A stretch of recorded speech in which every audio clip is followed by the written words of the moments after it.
Lo primero que les voy a pedir es vamos a ver un videíto, dura solamente 1 minuto y medio, y después de ver este videíto vamos a contestar 2 o 3 preguntitas, vamos a ver lo que da el tiempo. Si bajamos un poquitito la luz lo vamos a ver mejor todavía.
Bien. ¿Quién termina enojado? ¿Quién? ¿Con quién se quiere ir, Rosita? ¿Se pudieron identificar con alguno? Ay, yo estoy a favor de tal triangulito, de tal otro. Sí. Fíjense lo que hicimos. Este experimento, y ahí tenemos el video antiguo, nada que ver con los colores de ahora, el avance de la tecnología, es el primero que nos permitió darnos cuenta que los seres humanos siempre atribuimos, ¿sí?, a los otros intenciones, y también lo hacemos con objetos como lo que vimos recién. No podíamos evitar de ver figuritas que se movían, pero para nosotros eran que 2 se querían escapar, uno quería que volviera a casa, parecía el papá, o cada uno imaginará lo que quiera, el marido celoso, pero la realidad es que esta tendencia se llama teoría de la mente. Así es como la llama la neurociencia cognitiva. Pero fíjense lo que dice, nosotros hacemos teoría de la mente, o sea, atribuimos al otro intenciones a través de la teoría de la mente propia. Y esto es muy importante tenerlo en cuenta, y lo fuimos viendo a lo largo de estos 2 días, que nuestra realidad interior es la que nos permite observar o interpretar la realidad exterior, e incluso interpretar al otro. Entonces, la capacidad atributiva que yo hago al otro tiene que ver con mi realidad interior. Este otro estudio es muy interesante también, y se hizo con bebés de 6 a 10 meses. Y fíjense que ya desde muy pequeñitos los chicos pueden reconocer las buenas acciones y valorarlas, y descubrir entre amigo y enemigo. Lo que se hacía era esto: se presentaba un personaje central que trataba de subir y no podía. Luego se presentaba otro personaje que lo ayudaba. Y después otro personaje que cuando quería subir lo volvía a enviar hacia abajo. Los bebés de 6 meses ya elegían al personaje bueno y no lo querían al malo. Ahí puse en la revista está, en Descubriendo la Mente hay una nota sobre el tema, y estaban muy felices los de 10 meses, ya más grandes, cuando el personaje central se hacía amigo del bueno. Pero quedaban sumamente sorprendidos cuando se hacía amigo del malo. Esto significa que ya a los 2 meses incluso podemos valorar cómo nos conviene estar con alguien amigo que con alguien que no lo es. Y se dice que la capacidad de entender amigo y enemigo es antes del lenguaje, o sea, lo importante que es para nosotros o ha sido para nuestra supervivencia. Lo vimos a lo largo de estos 2 días de darle con el instinto gregario, y lo importante que fue formar grupos y lo bueno que es para nosotros. Bueno, entonces detectar vimos entre amigo y enemigo es importante. Amigo me da seguridad, garantía de supervivencia. Enemigo, peligroso para la supervivencia. Y si bien hoy no vamos a hablar de emociones básicas, sabemos que muchas vienen de fábrica y bueno, un poquito ahí las vemos. ¿Y quién las maneja? Nuestro cerebro primitivo. Entonces es importante conocer estas tendencias de nuestros cerebros más básicos. Tan importante es poder ver al otro, inclusive descubrir entre amigo y enemigo, que tenemos áreas especializadas. Carlos ayer nos mostró, ¿se acuerdan para la lectura de rostros? ¿Vemos los rostros en las nubes? Perfecto. ¿Nos damos cuenta que es un rostro al revés? Pero fíjense, cuando lo ponemos al derecho. ¿Por qué sucede esto? Porque cuando lo vemos al revés, utilizamos las neuronas que nos permiten ver objetos. Pero cuando lo vemos de la manera en que estamos acostumbrados a ver un rostro, usamos neuronas muy especializadas, que son las que nos permiten detectar rostros. Y son mucho más exquisitas que las de ver objetos. Eso es muy importante. O sea, lo importante es que para nosotros poder evaluar el rostro. Que tenemos neuronas muy especializadas a partes de áreas y muy exquisitas. Otro trabajo interesante sobre la importancia del cerebro social lo vimos el año pasado, así que lo pueden buscar en el video del año pasado, que son los trabajos de investigación de Tomasello, y él muestra cómo desde muy pequeños los niños, acá mostramos nada más que las fotos, cuando ven que alguien no puede hacer algo, de manera automática van y tratan de ayudar y de colaborar. Porque si yo colaboro y ayudo a otro, paso a ser amigo, y cuanto más amigos tengo, también más garantía de supervivencia. Pero para mi cerebro es un enorme placer ayudar, y la conducta trascendente es la que más dopamina y más placer nos produce. Y a veces estamos tan apurados y en supervivencia que no la podemos llevar adelante. O sea que desde muy chiquititos ya sonreímos y queremos formar parte del grupo.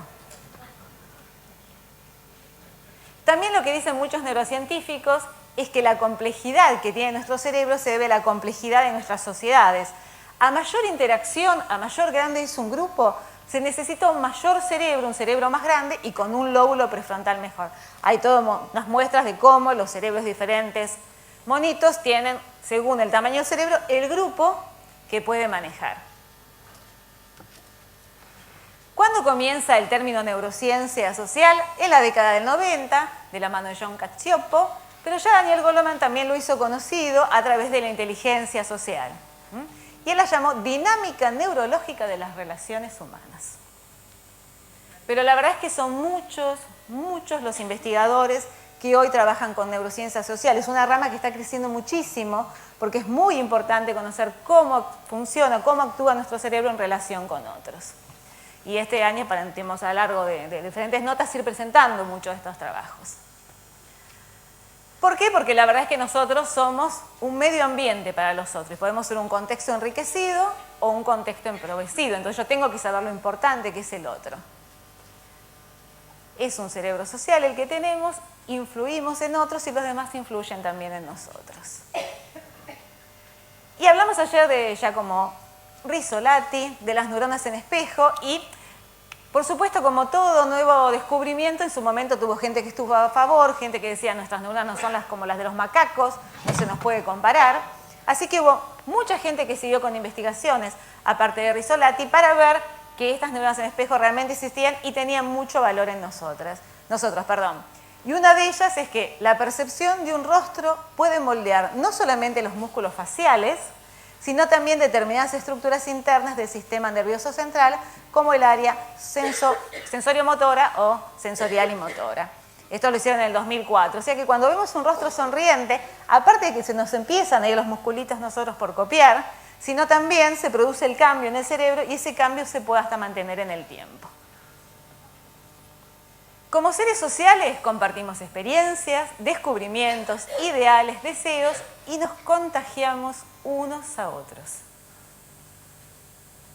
¿Cuándo se enciende el cerebro social? En el aula, en la familia, con el equipo de trabajo y por supuesto en Internet. ¿Y qué necesita el cerebro social? Lo dijimos a lo largo de estos días. Formar parte del grupo, no quedar aislado, ser reconocido. Es fundamental y que todos los días lo trabajemos en el aula, en el equipo de trabajo, en la familia. Todos necesitamos ser valorados y reconocidos. Cuando un cerebro no lo siente, no puede aprender. Ahí vemos nuevamente como un contexto amenazante y el cerebro se cae. Generamos ¿qué? Un medio empobrecido si no tenemos presente la importancia que implica el cerebro social en el aula. Este trabajo también lo presentamos el año pasado, el de Matthew Lieberman, y que él muestra que cuando no formamos parte de un grupo es tan fuerte el dolor emocional que sentimos que se vive como dolor físico, con lo cual disminuye las capacidades cognitivas y ejecutivas y también se afecta un área que es de las que pedí que se acordaran ayer. Todas las especies gregarias se ven afectadas por el aislamiento social, inclusive las moscas. Si una mosca se la saca de su grupo, vive muchísimo menos tiempo. Este es el área, ¿se acuerdan la singular anterior que vimos ayer, que tenía que ver con la atención ejecutiva? Es la misma área que también percibe el dolor físico y el dolor emocional. O sea que si yo quiero que alguien pueda atender, si está con dolor emocional o dolor físico, no va a tener la misma capacidad de atención. Porque la atención va a estar puesta en ¿qué? En poder formar parte de un grupo. Y aparte tiene otra función importantísima. Conjuntamente con la ínsula, que está ubicada entre el lóbulo temporal y el lóbulo frontal, forman parte de las áreas que trabajan con la empatía. O sea que yo también, para que alguien pueda ser empático, necesito de un área que tiene que ver con la atención ejecutiva y con percibir el dolor emocional. ¿Es común de escuchar tenemos que ser más empáticos? ¿Seamos empáticos? Sí. ¿Pero qué es la empatía? Es ponerse en el lugar del otro, en los zapatos del otro. O sea, es sentir lo que siente el otro. ¿Es fácil? No. ¿Por qué? Porque yo voy a ver al otro desde mi realidad interior. Mi capacidad atributiva tiene que ver con lo que yo aprendí de la vida. Yo solo sabía eso. Ya lo pregunté, ¿es sencillo ser empático? No. ¿Alguien honesto? ¿En nuestras aulas reina la empatía? ¿En nuestra organización? ¿En nuestros líderes? Menos. La realidad es que es difícil ser empático.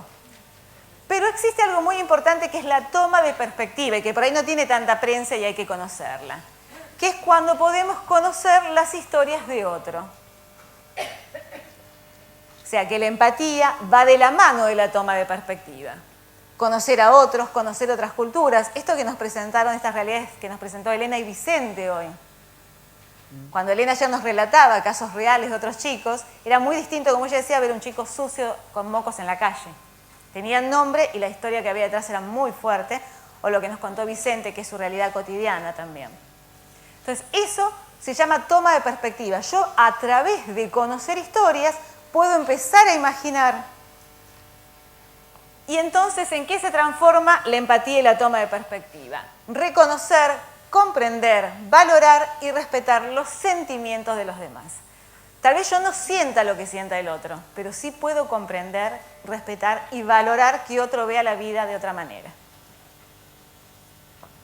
Alcanza, como lo dijo Lucre antes y lo dijeron los demás oradores, para conocer no alcanza si yo no voy a internalizar y si no voy a reflexionar sobre esos temas, porque a medida que yo lo puedo organizar y armar historias, armaré una red neuronal. Toma de perspectiva, área singular posterior, área ventromedial, o sea, distintas. La singular, pero en su parte de atrás, y la ventromedial, que tiene que ver con la capacidad de percibir emociones o sentimientos. Lo bueno es que después de la toma de perspectiva, de internalizar y relacionar la información, yo logro pasar de la toma de perspectiva a la empatía.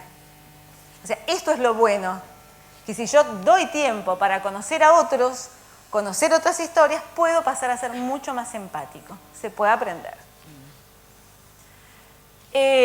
Ayer dije que a nuestro cerebro primitivo le gustaban las historias, porque tenían principio, final, enigmas, pero sobre todo le gustan porque como somos seres sociales, si aprendemos historias, si escuchamos cuentos, ¿qué estamos entrenando? La imaginería de cómo vamos a poder vivir en una sociedad o qué tenemos que hacer. Por eso son tan atractivas para nuestro cerebro las historias y hay varios estudios que lo demuestran. La no integración es la que hace que nosotros podamos considerar que otro es un enemigo. Hay un neurocientífico, el apellido se llama Harris, creo que es, no me acuerdo si el trabajo es de este año o fin del año pasado, que él trabajó mostrando fotografías de personas que se parecían a los voluntarios que estaban trabajando y otras que eran de mendigos, de gente que estaba en la calle. Y increíblemente, cuando alguien veía la foto de un mendigo o de alguien que había sido golpeado o maltratado, no se despertaban las áreas de la empatía. Solamente se despertaban cuando veían gente muy parecida. ¿Por qué? Porque uno no entiende la historia, por eso fue tan fuerte también la conferencia de Elena ayer, porque nos permite ver distinto, porque si no conozco la historia, no hay manera. La imagen quiere decir que también el bullying no es en la escuela, es en la empresa, en nuestra casa, en todos los lugares puede aparecer. Por lo cual, trabajar el vínculo y el respeto con los otros es fundamental siempre. No implica ser amigos, sino conocer y respetar a otro ser humano. ¿Por qué nos gusta el chat o internet? Porque genera oxitocina al igual que una relación cara a cara. Este es el tema central, o sea, este neurocientífico Paul Sack es uno de los que más estudia esta neurohormona, la oxitocina, que aparece en las caricias, después del parto, después de una relación sexual, es la que nos permite generar un vínculo con el otro. Entonces, la comunicación por chat, sí, nos produce oxitocina y por eso también nos gusta tanto comunicarnos de esta manera, porque es como si estuviéramos con otra persona de verdad para nuestro cerebro, aunque le falta esa interacción del lenguaje gestual que tanto necesitamos, pero que para los jóvenes tal vez no los vivan de la misma manera que nosotros, pero que sí es necesario y sobre todo en las primeras etapas. ¿Qué tips tenemos que hacer? Bueno, uno es esto que vemos acá en Colegio Río de la Plata, que los chicos dieron conferencias para docentes, que es conocer cómo funciona nuestro cerebro y la importancia del cerebro social. Alejandra del Fabro, no sé dónde está, también ha trabajado mucho con emociones con sus alumnos. Y a los chicos les encanta al revés conocer emociones y qué puedo producir yo en el otro y cómo se vive esa emoción y qué significa para el otro. Actividades de integración y vínculos, el día de mi compañero, todos le dicen cosas buenas, el día de, mi día para presentarme, o sea, posibilidad de que nos vayamos conociendo. Cuando yo conozco algo del otro, me vinculo y eso significa que lo humanizo. Cuando no lo hago, lo puedo deshumanizar y considerarlo hasta un objeto. Explica la tortura, muchas cosas que todos podemos llegar a hacer. ¿Qué madre ha dicho? Te dio motor, no me jodas más, ¿eh? Y es la mamá, empática y el amor de su vida el hijo. Entonces, eso implica que podemos deshumanizar, por eso es importante trabajar el vínculo. ¿Qué queremos entonces? Destacar la importancia de generar medios enriquecidos para que nuestro cerebro logre lo mejor de sí. Damos algunos tips y vamos a hacer un trabajo práctico. Tener presente a nuestro cerebro social, que la empatía depende de que trabajemos la toma de perspectiva, conociendo otras realidades, historias y reflexionando sobre ellas. Recordar que si el cerebro está comprometido con una situación propia que considera importante, no puede dedicarse a evaluar qué sienten los otros. Disminuir las situaciones de estrés, pues este reduce notablemente la capacidad empática y de integración entre las personas. O sea que cada vez que generamos estrés, la persona está en supervivencia, se mete más hacia adentro y baja sus niveles de empatía. No alcanza a hacer reuniones 3 veces al año. Todo aprendizaje complejo exige repetición y mantenimiento. Que nuestras neuronas hagan sinapsis. O sea, que los neurotransmisores pasen y pasen y pasen y pasen y pasen muchas veces para formar lo que nos presentó Mirta ayer, potenciación a largo plazo. O sea, que la información quede en la memoria de largo plazo y forme parte casi de una función automática, no de un esfuerzo, que es lo que tenemos que hacer al principio hasta que automatizamos una habilidad.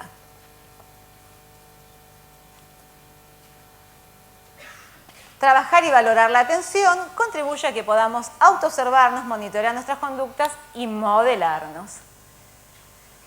Para nosotros conocer la unidad cuerpo-cerebro-mente nos permite desarrollar en cada uno la responsabilidad que tenemos ante la calidad de vida de otras personas.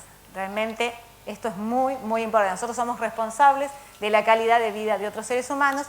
El mejor lugar para empezar es la familia. Actividades que pueden hacer los chicos antes que hagamos la nuestra. Por ejemplo, yo puedo decir una fortaleza que tengo y una limitación. La anoto en un papel, no tiene que ser algo comprometido, y después lo comparto con otros compañeros. De esa manera, aunque no sea comprometido, yo estoy generando una relación y me estoy presentando. Y otro está obligado a conocerme. Y se van generando este tipo de relaciones y después cada vez vamos integrando a los individuos y después a todo el grupo. Pero todos tenemos información del otro y podemos empezar a conocernos. Si le enseñamos sobre cómo funciona el cerebro social a su cerebro, después tienen que escribir ¿qué aprendí y me comprometo a? Porque eso lo obliga a recordar algo y a decirle a otro con qué se compromete. Y nosotros vamos a trabajar ahora para cerrar, así ya están cansaditos. Podemos subir un poquito la luz, me parece, porque está bajita. Y acá el hipotálamo dice, poca luz, terminamos de comer, 2 días de trabajo, lóbulo prefrontal cansado, es hora de la siesta que dijo Lucrecia. Se iba anotando, ¿eh? Entonces, ¿qué tienen que escribir? Cada uno para así, ¿eh? Algo que aprendieron y no quieren olvidar. Como verán, estamos en sintonía con Lucre. Y algo que van a aplicar en su vida o en su profesión. Y eso que falta todavía la charla de Carly, ¿eh? Que es muy interesante lo que van a ver. ¿Hay alguien que falte? ¿Ninguna mano levantada? ¿Estamos para seguir? ¡Qué bárbaro! Bien, se tienen que trabajar en pareja, 1 y 2. ¿Vamos?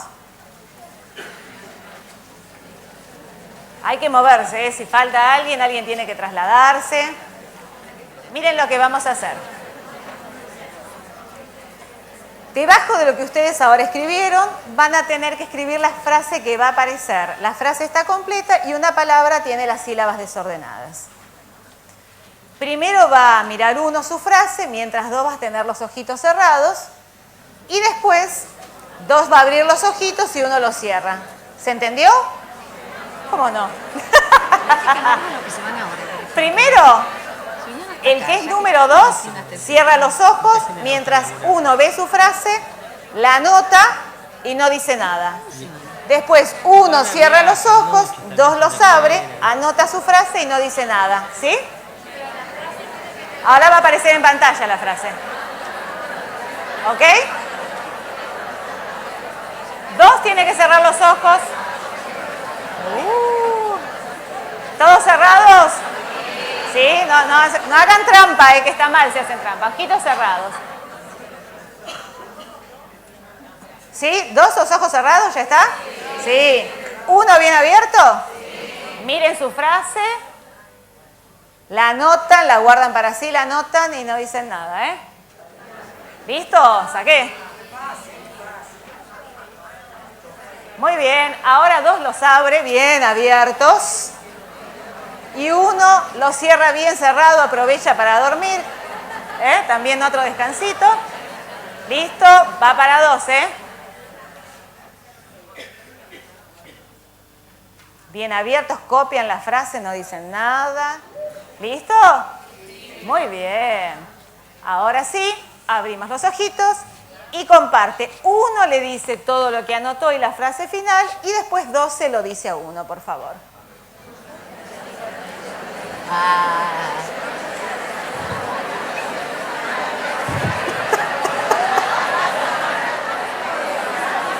Muy bien. ¿Pudieron compartir? ¿Sí? Pregunta, ¿qué frase le tocó a 1?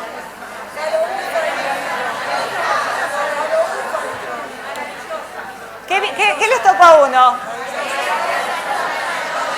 Muchas gracias, ustedes también. ¿Qué le tocó a 2? Muchas gracias, lo mismo pienso también de ustedes, muchas gracias. Recordemos entonces, el cerebro lee más rápido las emociones de alegría que las de miedo y tristeza. O sea que, fíjense qué importante es para nosotros detectar la gente amiga, que en 100 milisegundos leemos las emociones que tienen que ver con la alegría y la simpatía, y en 125 las que tienen que ver con la tristeza y miedo, tomando entre comillas los tiempos, ¿no? Milisegundo más, milisegundo menos. Y aparte la dopamina, ¿se acuerdan que hacía? Fija la información. O sea, no se olviden de sonreír porque es bueno para su cerebro y también para contagiar a otros. Un cerebro aislado no puede desarrollar todo su potencial. Siempre necesitamos de los otros.